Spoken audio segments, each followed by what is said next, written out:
Hola a todos, bienvenidos a Filosofía de Película, yo soy Oscar. Me han pedido que hable acerca de la hipótesis del diseño inteligente. Esta es una filosofía que se funda en el principio: si algo aparenta estar diseñado, entonces probablemente lo esté. Y se aplica en dos áreas principales. Una, en el universo en general, las leyes de la física, y en este caso se la suele llamar hipótesis del ajuste fino, que en realidad el ajuste fino es parte del diseño inteligente, y se suele aplicar también a los seres vivos. O sea, es al mismo tiempo una hipótesis de cosmología y una hipótesis de biología. Por regla general, el término diseño inteligente se aplica al hablar de los seres vivos. En este caso se opone el diseño inteligente a la evolución biológica. En el tema de la cosmología no es tan obvio, porque si bien a veces se lo opone al Big Bang, a la teoría del Big Bang, a veces no, a veces es una interpretación del Big Bang. Esto es más complejo, porque claramente esta doctrina tiene un origen religioso, una intención religiosa, que algunos de sus adeptos reconocen, otros no. Em, por ejemplo, uno de ellos dijo que el diseño inteligente en sí es puramente ciencia. Lo que pasa es que esta ciencia tiene importantes consecuencias para la religión, pero en sí no es religiosa. Otros admiten abiertamente que lo que están haciendo es religión. O sea, hay de todo. En la parte cosmológica contradicen menos las teorías normalmente aceptadas, porque no son tan incompatibles con los textos religiosos. El Big Bang uno lo pone al lado de en el principio era la nada y Dios dijo hágase la luz, ¿sí?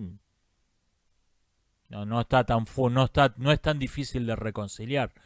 La evolución biológica es mucho más incómoda para una interpretación literal del libro del Génesis, que es básicamente lo que tratan de justificar la hipótesis del diseño inteligente.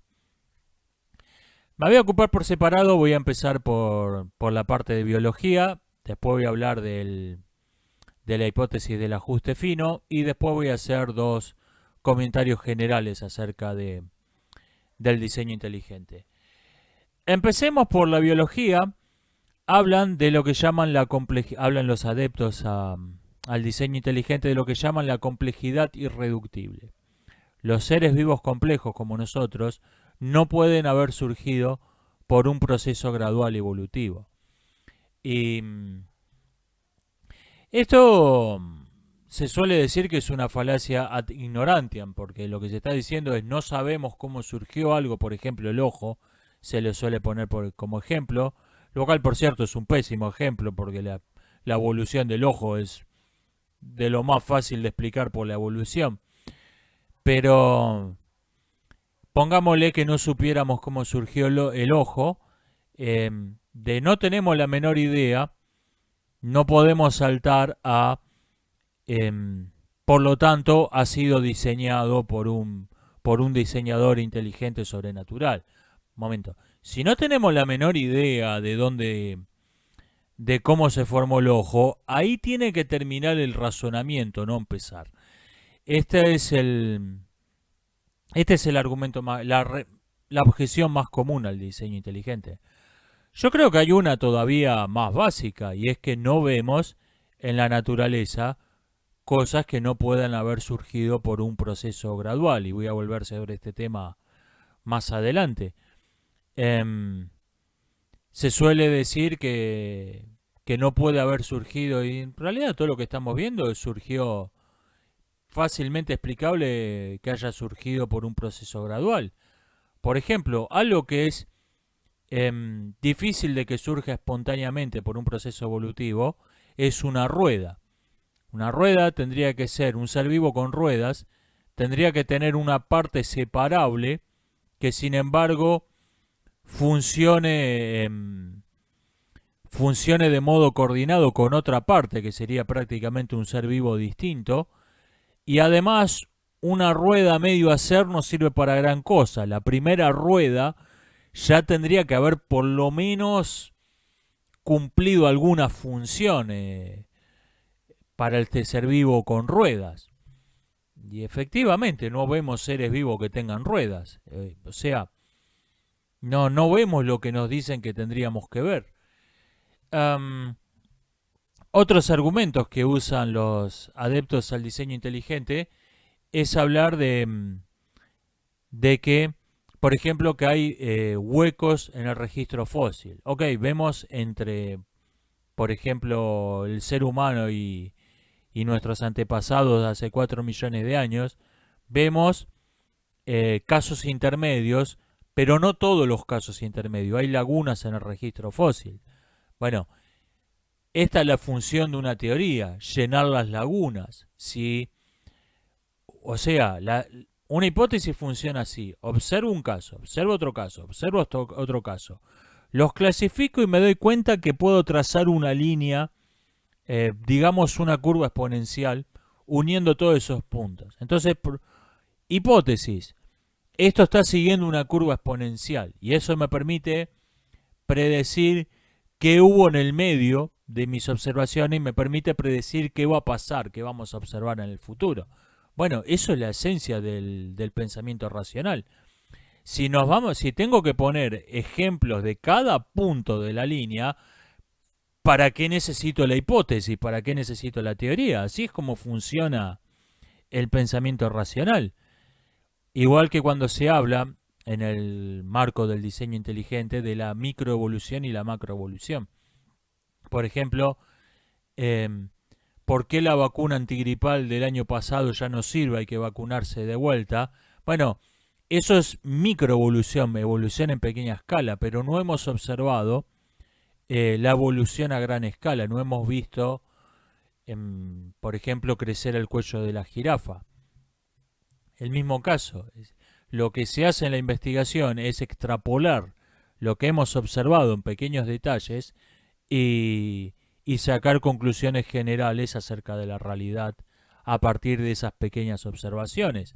Esto, repito, es simplemente cómo funciona el pensamiento racional. Si le damos medicamentos probamos medicamentos dándoselos a ratones, no es porque nos preocupe la salud de los ratones, es porque esperamos abstraer los resultados de esa investigación y sacar conclusiones acerca de cómo va a reaccionar nuestro propio organismo a esos medicamentos.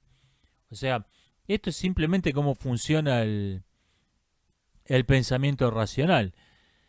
Y también me he encontrado, ¿verdad?, que más a un nivel popular, no lo he oído tanto a nivel riguroso esto, lo que yo llamaría la hipótesis del tornado, que es un hombre de paja de lo que postula realmente la teoría de la evolución, que nos dicen que si vemos, nunca hemos visto un tornado que agarre un montón de chatarra y arme un avión, un Boeing 747. Y ahí viene, si algo parece estar diseñado, debe haber sido diseñado. Y esto viene en dos versiones. O bien se refiere a la formación del primer ser vivo, técnicamente del primer replicador, que es la condición básica para que la evolución empiece a actuar, algo que genere copias de sí mismo. O viene en la versión de que la teoría de la evolución supuestamente afirmaría que un montón de materia que andaba dando vuelta, ¡boom!, formó un elefante, un ser humano, un perro, los seres humanos, seres vivos, quise decir, altamente evolucionados. Y entre estas dos versiones hay la misma diferencia que entre bullshit de Toro y bullshit de Godzilla. Es diferente grado nomás. El primer replicador, por ejemplo, en la versión más moderada, nos dicen que la bacteria más simple es algo increíblemente complejo, que está compuesto por pequeños mecanismos internos que cumplen... Ok, pero la vacuna, la bacteria más simple del planeta tiene 4.000 millones de años de evolución igual que nosotros, no es algo que surgió de la nada. El virus más simple que sea el virus es algo mucho más simple que la bacteria. El virus más simple que se ha descubierto tiene 700 átomos. Y ese virus de 700 átomos tiene 4.000 millones de años de evolución igual que nosotros. Se supone que el replicador más simple posible, que vendría a ser algo así como un virus, debe haber tenido 70 átomos. El código genético de todo ser vivo está formado por 4 tipos de átomos, por 4 elementos. O sea, para que se forme un ser específico, una combinación específica de 70 átomos que tienen que ser este, seguido de este, seguido de este, es de aproximadamente de 4 elevado a la potencia 70. Es algo extraordinariamente improbable, pero que no es incompatible con el tamaño que sabemos que tiene el universo. Y este es básicamente el diseño inteligente en su parte de biología.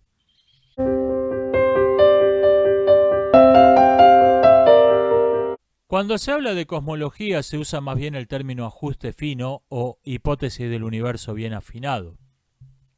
Se refiere esta metáfora, a que hay en el universo 4 constantes físicas básicas, como hay 4 cuerdas en el violín. Ahora bien, en el violín uno ajusta una cuerda, ajusta otra, ajusta otra, ajusta otra, las 4 son independientes, pero para que el violín suene bien, las 4 tienen que estar bien afinadas. Bueno, las 4 constantes de la física son, hasta donde sabemos, independientes. Esto es simplemente el estado en que se encuentra la investigación en este momento. No sabemos si hay vínculos que no hemos descubierto entre ellas, del mismo modo que hasta el siglo XIX no se conocía el vínculo entre la electricidad y el magnetismo. Pero supongamos que hay 4 fuerzas independientes y cada una tiene que tener un valor relativo de una con otra muy específico para que en el universo sea posible que se formen planetas, se formen estrellas y por lo tanto se formen átomos complejos y por lo tanto sean posibles los seres vivos. Se ha hecho el experimento imaginario de cambiar ligeramente uno de los valores, desafinar una de las 4 variantes y nos da un universo que no sería habitable. Y entonces acá se saca la conclusión de que la probabilidad de que estemos en un universo habitable es de 1 elevado a una cantidad ridícula. Es un número que hasta cuesta escribirlo. Y acá hay... acá de por sí hay un argumento falaz, porque sabemos que si se cambia un poco cualquiera de las 4 variantes nos daría un universo inhabitable. Pero, ¿qué pasa si se cambian 2 o 3? En el violín podríamos llegar a otra afinación posible, usando la misma metáfora por la que se habla del universo bien afinado. No sabemos cuántas combinaciones de las 4 variantes dan un universo habitable y cuántas no. Algunos experimentos que se han hecho, experimento no es el término completo, algunos análisis, algunas investigaciones que se han hecho sobre esto, dicen que alrededor del 40% de las combinaciones dan un universo habitable. No tengo idea si esto es cierto. En todo caso, afirmar quise decir, no inferir está mal dicho, afirmar que vivimos en la única combinación de todas las variables que da un universo habitable, si no hemos probado todas y cada una, lo cual es imposible, es totalmente gratuito, totalmente arbitrario. Se responde también a esto afirmando que puede haber más de un universo y que obviamente nosotros existimos, dado que somos seres vivos y seres pensantes, obviamente existimos en uno de los universos donde son posibles los seres vivos y los seres pensantes. Hay una cierta incoherencia, una cierta contradicción entre dos principios muy aceptados. En la ciencia se usan filtros gruesos para descartar hipótesis sin analizarlas demasiado. El más conocido es la famosa navaja de Occam. Preferir, bueno, qué hipótesis son razonables, qué hipótesis son simples y descartemos de un plumazo todo el resto. Esa es la más conocida, pero hay otras. Y hay dos de ellas que son un poco contradictorias entre sí, que son el principio antrópico y, y el principio de Galileo. El principio de Galileo dice básicamente que somos unos don nadie. Somos seres como cualquiera, que vivimos en un planeta como cualquiera, que orbita una estrella como cualquiera, en una galaxia como cualquiera, en un lugar cualquiera de una galaxia como cualquiera. O sea, somos unos don nadie, dice básicamente. Si extendemos ese principio, llegaríamos a que habitamos un universo cualquiera. El principio antrópico dice que obviamente si existimos como seres humanos, habitamos en un planeta donde la vida humana es posible, en torno a una estrella que permite la vida humana, en una galaxia donde la vida humana es posible, y si extendemos ese principio llegamos a que tenemos que habitar en un universo donde la vida humana sea posible. Digo que son un poco incompatibles, un poco contradictorios estos principios, porque uno nos dice que vivimos en un planeta cualquiera y uno nos dice que no, que vivimos en un planeta que tiene unas características especiales, dado que si no fuese el caso, nosotros no estaríamos en él. Y puede ser que haya innumerables universos y que nosotros habitemos en uno que vuelve posible la vida, o puede que no, puede que este sea el único universo que existe, y si no fuese el caso, si este universo, el único que existe, no permitiese la existencia de vida humana, simplemente no estaríamos acá preguntándonos por qué vivimos en un universo donde es posible la vida humana. Esta hipótesis, este segundo caso, únicamente sería aceptable si no es tan improbable, si no es tan ridículo. Por ejemplo, si hay un 40% de probabilidades de que ese sea el caso. La hipótesis del ajuste fino tendría que demostrar, 1, que vivimos en el único universo que existe, 2, que es absurdamente improbable que ese universo, que el único que existe, sea apto para la vida, sea apto para el pensamiento. No ha demostrado ninguna de las dos cosas.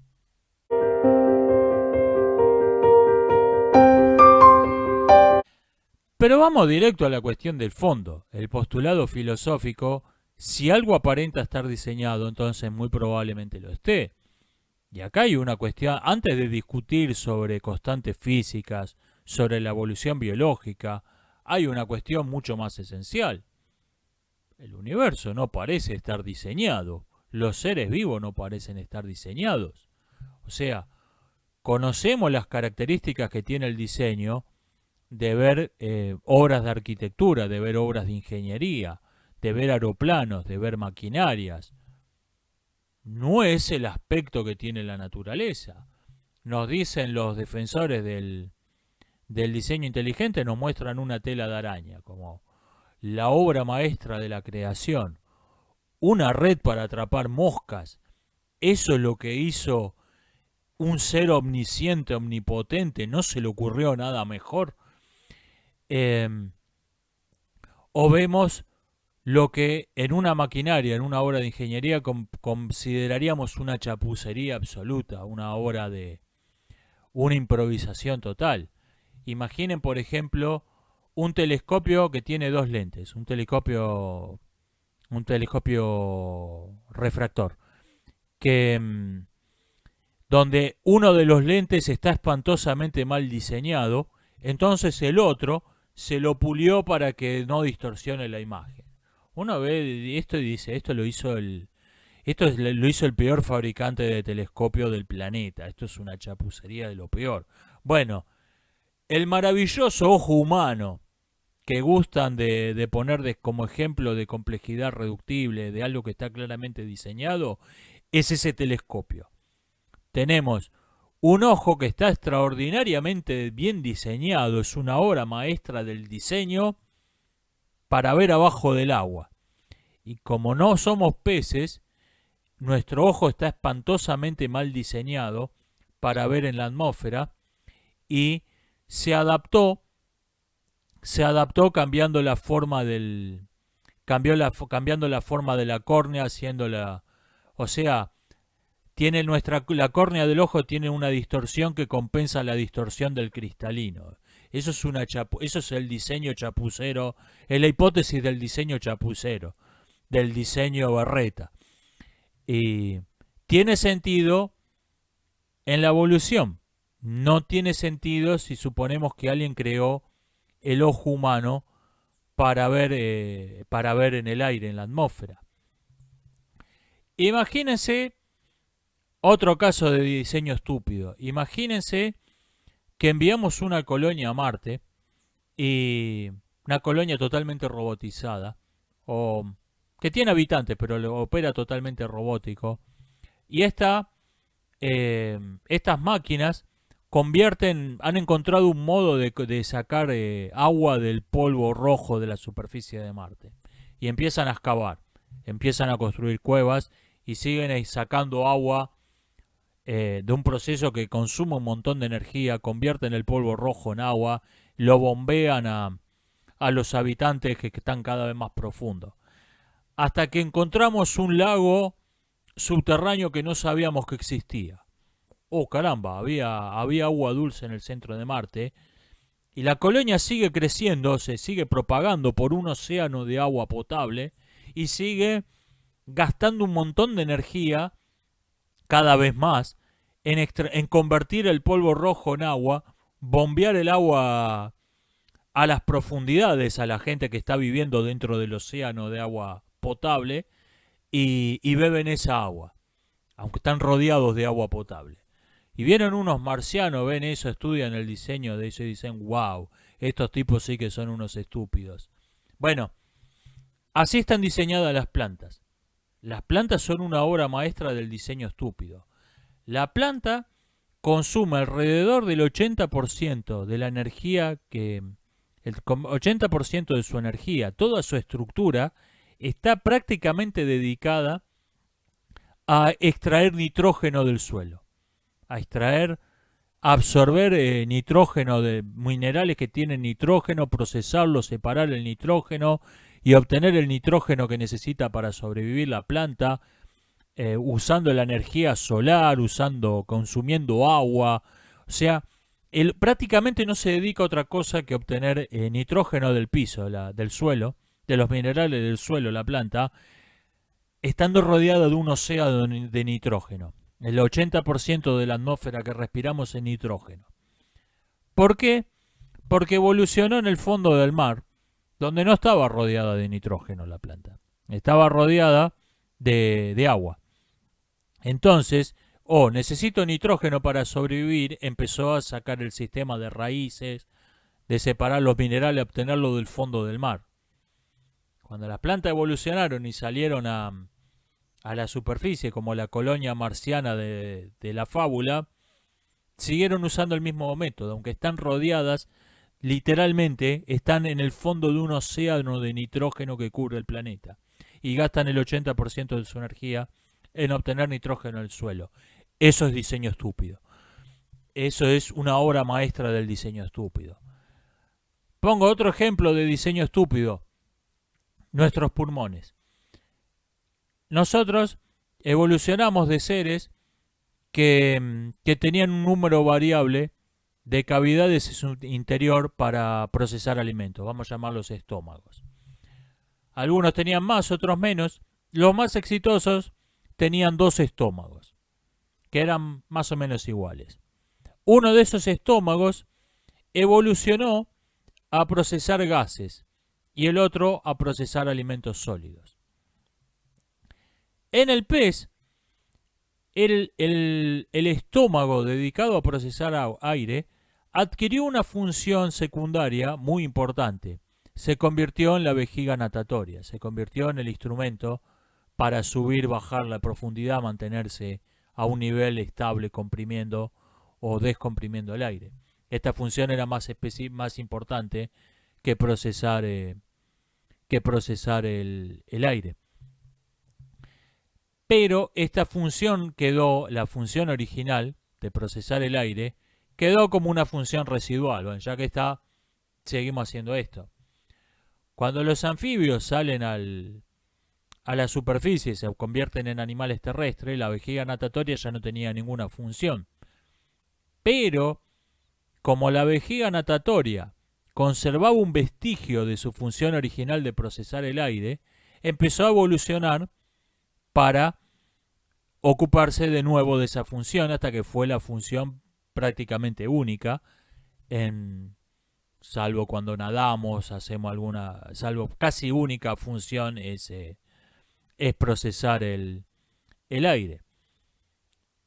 De todo este proceso quedó un resabio, y es que los conductos que llevan aire a los pulmones se intersectan en nuestra garganta con los que llevan comida al estómago, lo cual, la única función que existe, que tiene ese diseño, para lo único que sirve, es para atragantarse con la comida. No tiene ninguna otra función. Eso es diseño estúpido. Por último, pero no menos importante, Dios no explica nada. La hipótesis del diseño inteligente no amplía nuestra comprensión, no amplía nuestro entendimiento del universo, de la realidad, y por lo tanto no es ciencia. Comprender significa agarrar una cosa en el puño. Significa que algo que estaba suelto ahora lo tenemos controlado, ahora lo tenemos en la vista, ahora tenemos poder sobre ello. Una hipótesis nos permite ver una línea donde antes veíamos puntos sueltos. Donde veíamos a un punto acá, un punto acá, un punto acá, y podía estar más arriba, más abajo, más al costado, no sabíamos por qué. Ahora entendemos la lógica que tiene y vemos una línea. Y esto nos permite entender por qué están en ese punto las observaciones, por qué están en ese punto específico y no en otro.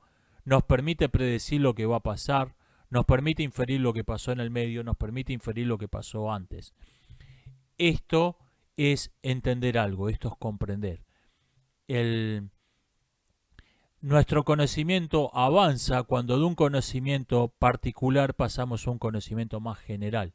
Tenemos las leyes de Kepler que nos dicen cómo se mueven los planetas, conocimiento general, pero particular al mismo tiempo.